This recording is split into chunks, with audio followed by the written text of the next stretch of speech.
حوالے سے بڑے غمگین تھے اور بڑے فکر مند تھے اور اللہ کے حضور دعائیں کر رہے تھے، اللہ آج اگر تو نے اس لشکر کو، اس چھوٹے سے گروہ کو فتح یاب نہ کیا، پھر قیامت تک کون ہے جو تیرے نام لیوا باقی رہے گا؟ کون ہوگا جو تیرے جھنڈے کو اٹھائے گا؟ نبی کریم صلی اللہ علیہ وسلم اتنا گڑ گڑا کے، اتنا رو رو کے دعا کر رہے تھے اور کرتے جا رہے تھے کہ حضرت ابو بکر آگے بڑھے.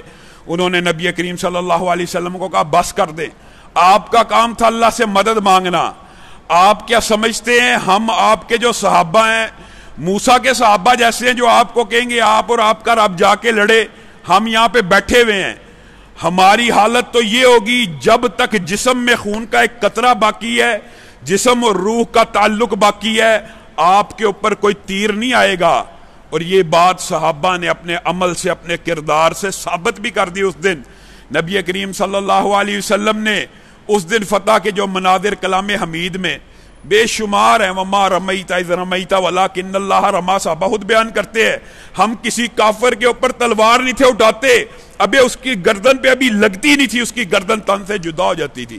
وجہ فضائے بدر پیدا کر، فرشتے تیری نصرت کو اتر سکتے ہیں گردوں سے، کتار اندر کتار اب بھی. کیوں؟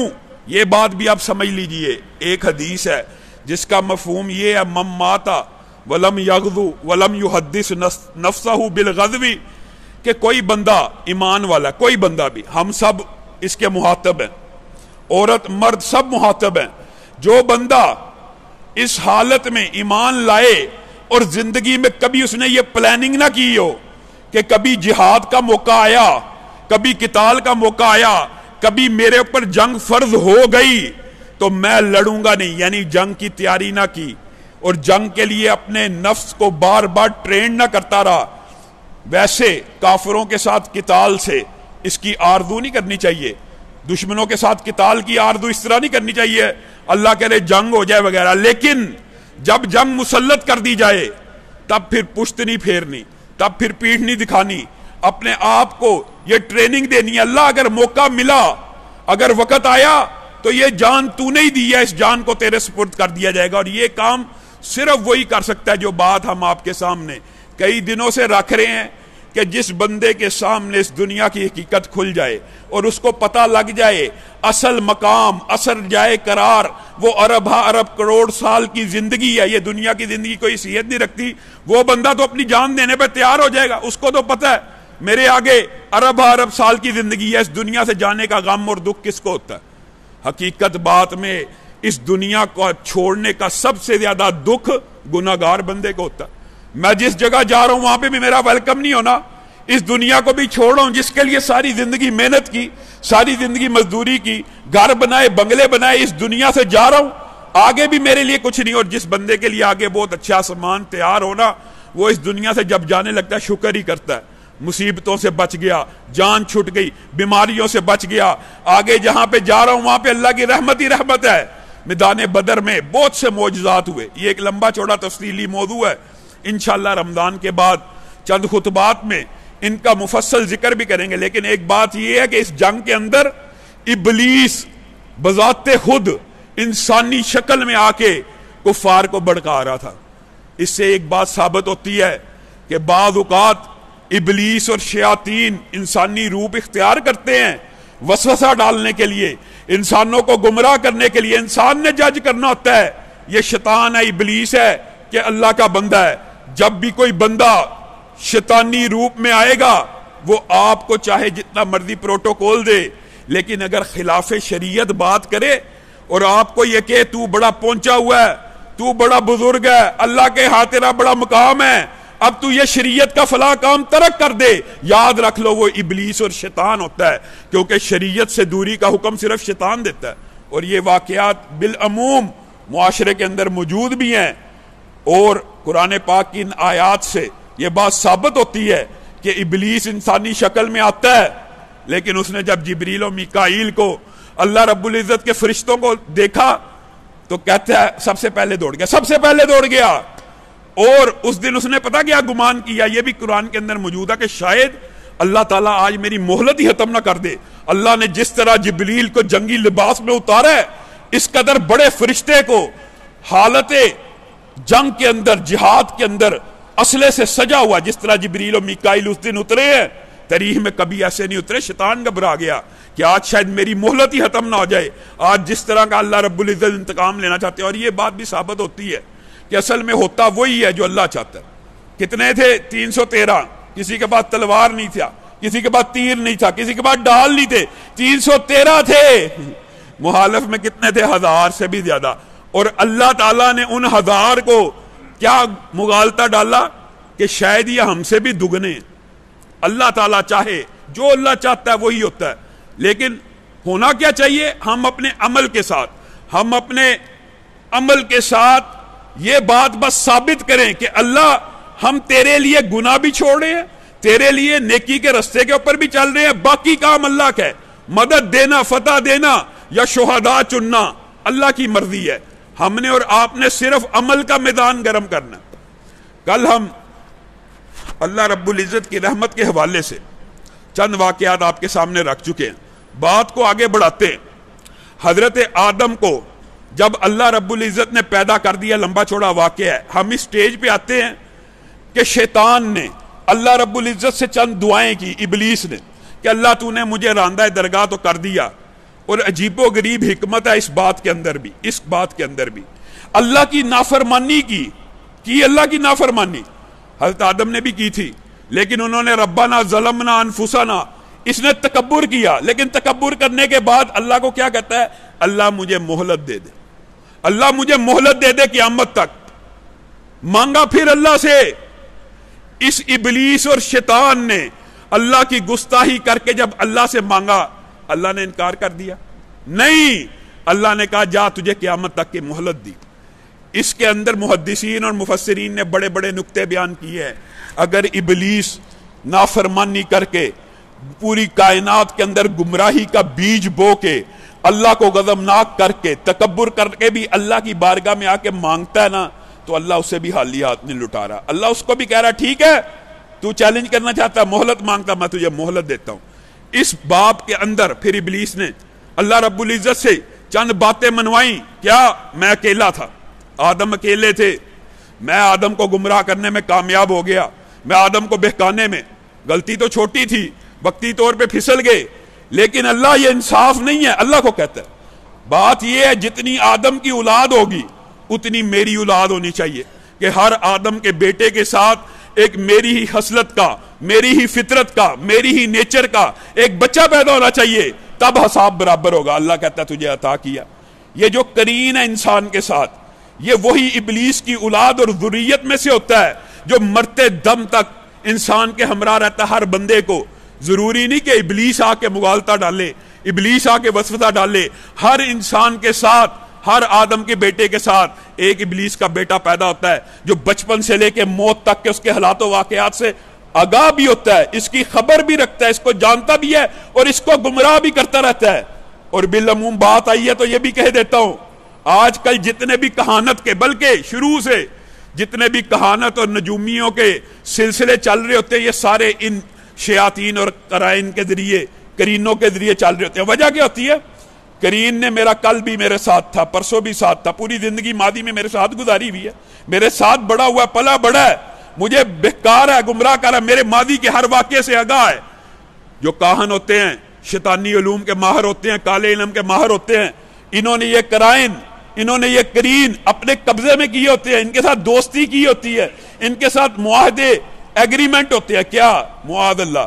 آپ کو بات آئی ہے تو سمجھانے کے لیے کہتا ہوں، یہ ویسے ایک الگ بالکل ٹاپک ہے کہ جو کرین ہوتا ہے اس سے ہم کلام ہونا یہ کوئی اتنا مشکل کام نہیں ہے. ہم نے کتابوں میں پڑھا ہے. ایک دور تو ایسا تھا، بر صغیر پاک و ہند کی بات نہیں میں کرتا، پاکستان کے اندر میں اپنی چھوٹی عمر کی بات بتاتا ہوں. میں لسوڑیوں والی مسجد جایا کرتا تھا تو اسٹیشن کے اوپر ٹھیلے لگے ہوتے تھے کتابوں کے. وہاں پہ میں نے اپنی آنکھوں سے دیکھا ہے کہانت کے اور جادو کے طریقے کی کتابیں ایک دور میں پاکستان کے اندر بکا کرتی تھی. اور یہ کوئی لمبا چوڑا معاملہ نہیں ہوتا. کرین کا ایک ہی کام ہوتا ہے کہ بندے کو جہنم میں لے جائے.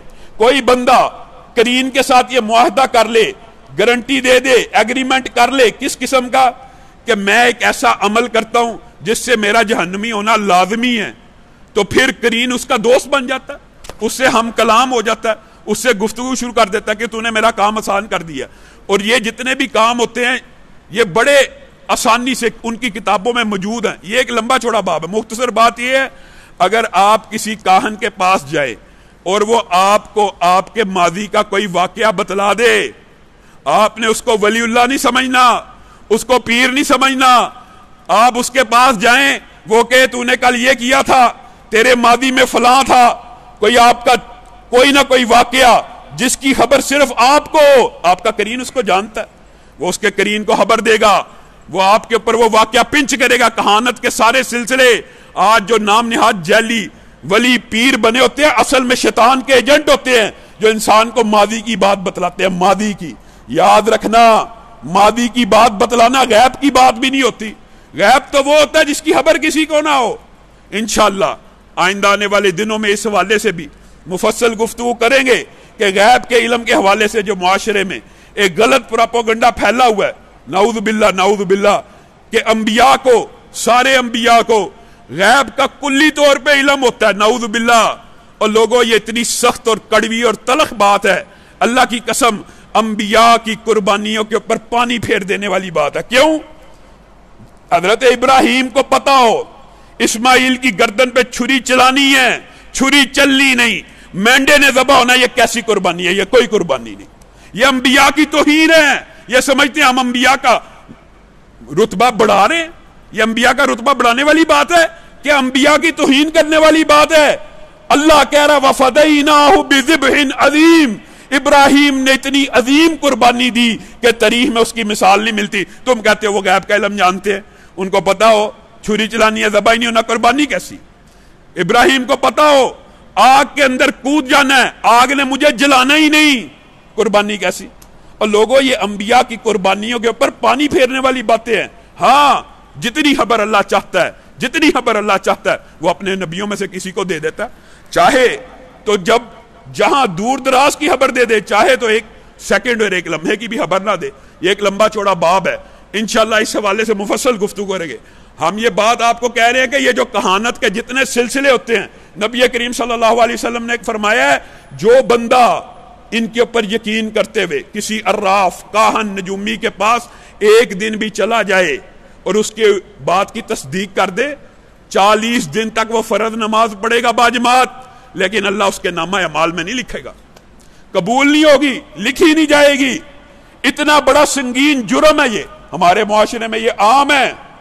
اور بات یہ کہاں سے نکلی تھی کہ ابلیس اللہ سے دعا کر رہا ہے کہ ہر آدم کے بیٹے کے ساتھ میرا ایک بیٹا پیدا کر, ان کی خواہشات کو کہ میرے تابع کر, میں ان کے اندر وسوسہ ڈال سکوں. یہ بھی اللہ کے ساتھ اس نے معاہدہ کیا, اللہ سے مانگا کہ میں اپنی جگہ پہ کھڑے ہو کے ان کے دماغ میں وسوسہ ڈال سکوں, ان کے دماغ میں خیال ڈال سکوں, ان کے خون میں دوڑ سکوں. اللہ مانتا جا رہا. حضرت آدم نے سنا, حضرت آدم نے کہا اللہ تو نے ابلیس کو اتنا کچھ عطا کر دیا, اتنا کچھ عطا کر دیا, اب تو میرا ہر بیٹا گمراہ ہو جائے گا, اس کے بدلے میں مجھے کیا دیتے ہیں؟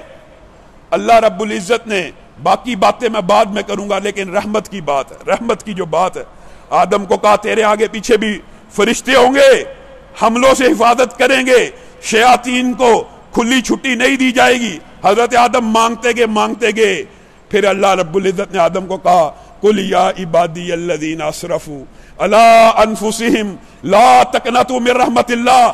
آدم جا تجھے ایک ایسی چیز عطا کرتا ہوں کہ ابلیس کا ہر پھندا, ابلیس کا ہر وار, ابلیس کا ہر ابلیس کا ہر حملہ اگر کوئی آدم کا بیٹا چاہے تو ضائع کر سکتا ہے. اللہ وہ کون سی عطا ہے؟ اللہ رب العزت نے آدم کو کہا جا تیرا بیٹا اپنی زندگی کے اندر جب تک وہ زندہ ہوگا ایک مرتبہ میرے آگے ہاتھوں کو پھیلا دے اور کہے اللہ مجھے معاف کر دو, اور جا آدم تجھ سے وعدہ تیرے بیٹے کی پکار کو سنوں گا اور اس کے گناہوں کو معاف کر دوں گا. ابلیس کے مقابلے میں یہ ہتھیار آدم کو دیا ہے, آپ کے اور میرے پاس یہ بہت بڑا ہتھیار ہے. اس کے ہر وسوسے کا, اس کے ہر حملے کا جواب دینے کے لیے مشکل کام ہے. صرف اللہ کے سامنے ہاتھ اٹھانا کتنا مشکل ہے. ابھی بندہ اٹھائے اللہ میرے سارے معاف کر دے, اللہ کی قسم اللہ سارے معاف کر دیتا ہے. اللہ اتنا رحمان ہے, اللہ کی رحمت اس قدر زیادہ ہے. اللہ نے نبی کریم صلی اللہ علیہ وسلم کو کہا تھا آپ مجھ سے طلب کرتے ہیں بات چیزیں کہ قریش مکہ یہ مطالبہ کرتے ہیں، یہ مطالبہ کرتے ہیں، چاند کو 2 ٹکڑے کرنے کا مطالبہ کرتے ہیں، یہ کرتے ہیں، آپ مجھے بتلائیے میں آپ کو ایک عظیم الشان معجزہ نہ دوں؟ نبی کریم نے کہا کون سا معجزہ؟ اللہ نے کہا میں یہ صفا اور مروہ ہے، یہ جو پہاڑ ہیں ان میں سے جس کی مرضی طرف انگلی کیجئے میں اس کو سونے اور چاندی کا بنا دیتا ہوں۔ پھر یہ رہتی دنیا تک ایک نشانی تو ہو جائے گی۔ اگر آپ چاہتے ہیں میں ان کو سونے چاندی کا بنا دوں، یا آپ چاہتے ہیں آپ کے اوپر ایمان لانے والوں کے گناہوں کو معاف کر دوں؟ نبی کریم صلی اللہ علیہ وسلم کی ذہانت کے اوپر قربان جائیے، آپ کے اور میرے لیے رحمت کی بات یہ ہے۔ نبی کریم نے کہا نہیں اللہ ایسا معجزہ نہ دئی کہ جس کو دیکھنے کے بعد اگر وہ ایمان نہ لائے تو آگ میں ڈال دے، بلکہ یہ معجزہ عطا کر دے میری امت کا کوئی فرد بھی اگر ہاتھوں کو اٹھا لے اس کے گناہوں کو معاف کر دینا۔ یہ اللہ رب العزت کی رحمت ہے۔ آپ اور میں نکمے ہیں، آپ اور میں کمزور ہیں، آپ میں اور مجھ میں حامی ہے۔ نبی کریم صلی اللہ علیہ وسلم ایک مرتبہ درس دے رہے ہیں، درس، اللہ کی رحمت کتنی ہے۔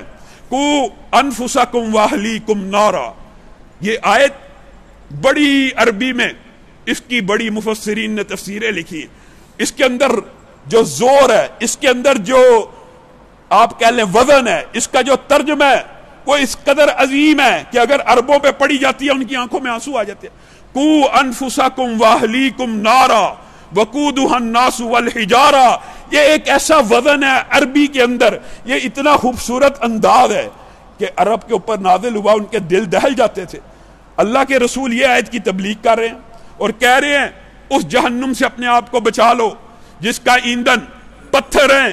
جب یہ الفاظ انسان عربی میں کہتا ہے نا ایندھن پتھر ہیں، اس کا کیا مطلب ہوتا ہے؟ ایک آگ ہے، اس کے اوپر پٹرول پھینکو، پٹرول ایندھن ہے آگ کا، بھڑکے گی، کاغذ پھینکو بھڑکے گی۔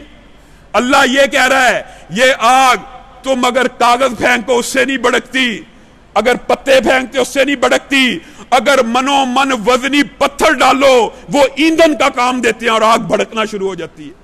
یہ اتنی شدید آگ ہے، اس کو 1000 سال تک بھڑکایا گیا، یہ سرخ ہو گئی، پھر اس کو 1 سال تک بھڑکایا گیا، یہ سفید ہوگی، بعض روایات میں پہلے سفید کے لفظ ہے، پھر یہ سرخ ہوگی، آخر میں 1000 برس بھڑکایا گیا، یہ سیاہ ہو گئی، اس کا شعلہ بجھتا نہیں، اس کے اندر کوئی پتھر ڈالا جائے۔ ایک دفعہ آواز آئی کسی چیز کے گرنے کی، نبی کریم نے فرمایا 70 برس قبل جو پتھر جہنم میں پھینکا گیا تھا آج اس کی تہ میں پہنچ چکا ہے۔ اب صحابی کے سامنے گفتگو ہو رہی ہے، حبشہ کے ایک صحابی بیٹھے ہیں، انہوں نے یہ بات سنی، ان کے منہ سے چیخ نکل گئی۔ کل آپ کے سامنے آنسو نکلنے کے بعض واقعات اور حدیث رکھی، ان کے منہ سے چیخ نکل گئی۔ آسمان سے جبریل امین کا نزول ہوا اور لوگوں اللہ کے لیے آنسو بہانا، اللہ کے لیے خوف زدہ ہو جانا، اللہ کے لیے منہ سے آہ اور کراہ کا نکل جانا، چیخ کا نکل جانا، یہ کس قدر فضیلت کی بات ہے اور اللہ کی کتنی رحمت ہے۔ جبریل امین آسمان سے نازل ہو رہے ہیں، آقا یہ کس کی آواز تھی؟ یہ میرے صحابی کی آواز تھی، جہنم کا ذکر سن کے ڈر گیا ہے۔ جبریل امین نے کہا اللہ نے مجھے بھیجا ہے، اور اس نے کہا جاؤ محمد صلی اللہ علیہ وسلم کے ساتھیوں کو بشارت دو، جو میرے خوف کی وجہ سے 1 مرتبہ بھی چیخ مارے گا میں زندگی میں کبھی اس کو جہنم میں نہیں ڈالوں۔ منہ سے آواز کا نکل جانا، کراہ کا نکل جانا، اللہ کے خوف سے اللہ کی رحمت جلال میں آتی ہے۔ اسی طرح ایک نوجوان کا واقعہ صحیح حدیث میں آتا ہے، نبی کریم صلی اللہ علیہ وسلم اس کو بھی تبلیغ کر رہے ہیں، جہنم کا یہی واقعہ بتلا رہے ہیں، وہ بیچارہ بے ہوش ہو کے گر پڑا، نبی کریم صلی اللہ علیہ وسلم نے کہا یہ نوجوان جنت میں داخل ہو چکا، اللہ کے خوف سے گر پڑا ہے۔ جو بندہ اللہ کے خوف سے میں نے آپ کے سامنے کل یہ بات رکھی تھی، صرف آنکھ سے آنسو آ جائے اس آنکھ کے اوپر جہنم کی آگ حرام ہے، اور اگر جسم کپ کپ آ جائے، اگر جسم لرز جائے تو اس جسم کے اوپر بھی جہنم کی آگ حرام ہو جاتی ہے۔ یہ میں نے اور آپ نے اللہ رب العزت کی عظمت کو سمجھنا ہے، اس کی قدرت کو سمجھنا ہے۔ اور ایک بات کر کے میں اپنی بات کو ختم کروں گا، بعض لوگ توبہ کرتے ہیں، توبہ کرنی چاہیے، صحیح حدیث کے الفاظ ہیں، جس نے استغفر اللہ الذی لا الہ الا هو الحی القیوم واتوب الیہ کہا وہ اگر میدان جنگ سے بھی بھاگا اللہ معاف کرے گا۔ سید الاستغفار 1 دفعہ پڑھنے والا جنت میں جائے گا۔ لیکن ہوتا کیا ہے، ایک بڑی غلطی کرتے ہیں ہم کہ جس گناہ کی توبہ کر رہے ہیں وہ گناہ چھوڑ نہیں رہے. یہ لوگوں اللہ سے مذاق ہے, یہ اللہ کے ساتھ مذاق ہے, یہ اللہ کے قوانین کا بھی مذاق اڑانا ہے. اور جس گناہ کی توبہ کر رہے ہو, استغفر اللہ عورت پڑھ رہی ہے اپنی بے پردگی کی, اور اسی طرح بے پردہ باغ میں واک کرتی جا رہی ہے, تسبیح استغفر اللہ کی چلائی جا رہی ہے, کیا توبہ قبول ہوگی؟ اور لوگوں یہ اللہ کے ساتھ مذاق ہے. جس گناہ کو چھوڑنے کا, جس گناہ سے توبہ کا ارادہ کرو, پھر اس گناہ کو ترک کر دو, پھر اس گناہ پہ نادم ہو جاؤ, پھر اس گناہ کو دوبارہ اپنی زندگی میں مت لاؤ. یہ الگ بات ہے. جتنی مرتبہ بھی گناہ کرو گے, توبہ کا رستہ کھلا ہے, یہ الگ بات ہے, توبہ کا رستہ کھلا ہے. لیکن انسان جس گناہ کی توبہ کر رہا ہے وہ گناہ اس وقت بھی کر رہا ہے, یہ عجیب و غریب بات ہے. کسی بھائی نے داڑھی رکھنے کا ارادہ کیا ہو, اس کے سابقہ گناہ کی توبہ کر رہا ہے, لیکن یہ اگر کوئی بندہ ہو کہ داڑھی کی میں توبہ کرتا ہوں ساتھ ساتھ شیو کر رہا ہے, پھر انسان کو اپنی اصلاح کرنی چاہیے, گناہ چھوڑ کے اس کی توبہ کرنی چاہیے. اللہ رب العزت جو کہا گیا, جو سنا گیا, اس کے اوپر عمل پیرا ہونے کی توفیق عنایت فرمائے. سبحان ربک رب العزت عما یصفون وسلام المرسلین.